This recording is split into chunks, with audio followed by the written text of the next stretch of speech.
What is it like to be the wife of Asia's richest man? Her home is a 27-story mansion, attended by over 600 servants daily. There's a Mercedes encrusted with 300,000 real diamonds in the parking lot.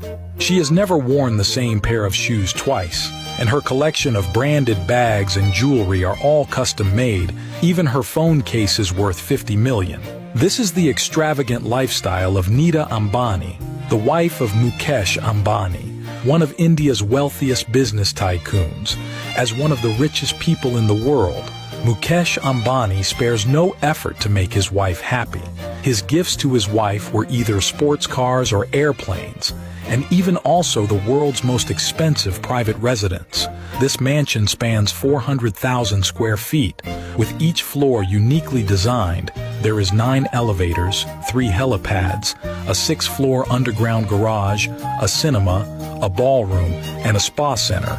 It has everything one could imagine. However, it's worth noting that despite her extremely luxurious lifestyle, Nita often advocates for gender equality in public forums and is dedicated to charitable causes, helping millions of underprivileged individuals. So, what are your thoughts on Nita and Mukesh? Feel free to leave your comments.